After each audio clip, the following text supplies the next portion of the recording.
তোমাদের মধ্যে কে কে বলতে পারে পিঠাটা কী পিঠা?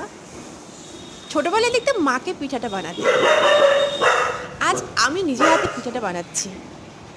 পিঠাটা বানাতে তাল, চালের গুঁড়ো, নারকেল কুড়ো, কিছুটা দুধ আর কলা পাতা।